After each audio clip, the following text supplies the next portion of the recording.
Bonjour, bonjour, j'espère que vous allez bien. Moi, je vais bien par la grâce de Dieu et je suis Karine Quadio, alors assistante sociale de formation.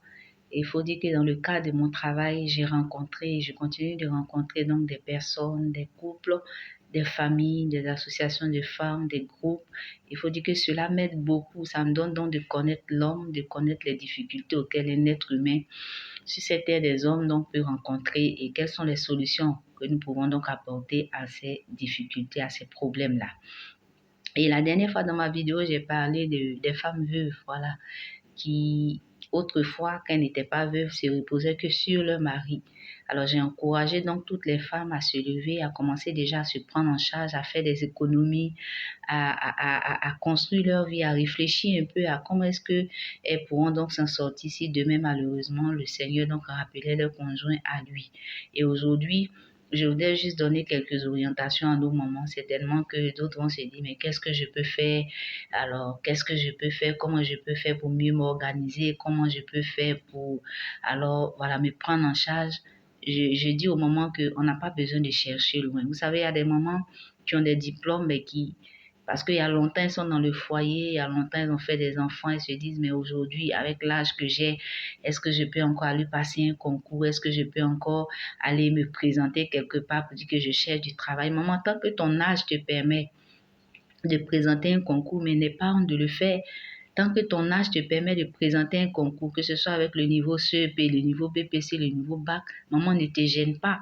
Tant que tu peux aller quelque part chercher du travail, frappe à une porte pour qu'on te prenne quelque part, il n'y a pas de honte à le faire, il n'y a pas de honte à chercher du travail quand on a déjà des enfants, quand on a déjà peut-être passé 10, 15 ans dans un foyer, maman, ça ne gêne pas. Au contraire, ça montre que cette maman-là, elle sait où elle va, elle sait ce qu'elle veut faire de sa vie. Alors, il y a également des mamans qui peuvent regarder autour d'eux. Vous savez, aujourd'hui, il y a tellement de besoins. Il y a des femmes qui travaillent, qui ont des enfants en bas âge, qui ne savent même pas où mettre ces enfants-là lorsque elles doivent aller au travail. Maman, aujourd'hui, on ne trouve pas de nounou, mais tu peux te proposer. Voilà, dans le quartier, regarde un peu les jeunes mamans qui sont là, qui travaillent, mais qui ne savent même pas où mettre leurs enfants. Maman, tu peux te proposer donc de garder ces enfants-là.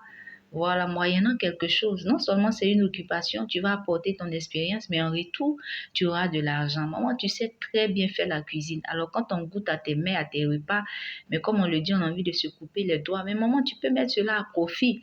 Aller dans une école, aller dans une structure, dans une entreprise, et puis proposer tes services, proposer de leur livrer alors de la nourriture les midis ou le petit déjeuner le matin.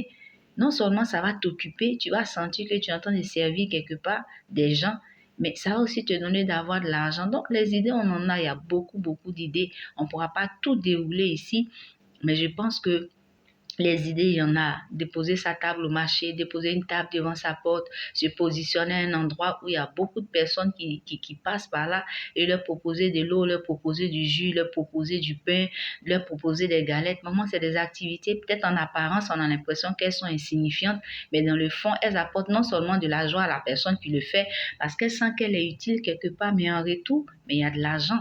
Voilà, qui peut servir à l'indépendance financière donc de cette maman. Je voudrais vraiment vous encourager. Si vous pensez que vous manquez d'idées, il n'y a pas de souci, on peut échanger là-dessus. Mais j'aimerais voir nos mamans se lever, entreprendre, bâtir leur vie, construire leur vie pour la gloire de notre Dieu. Soyez bénis.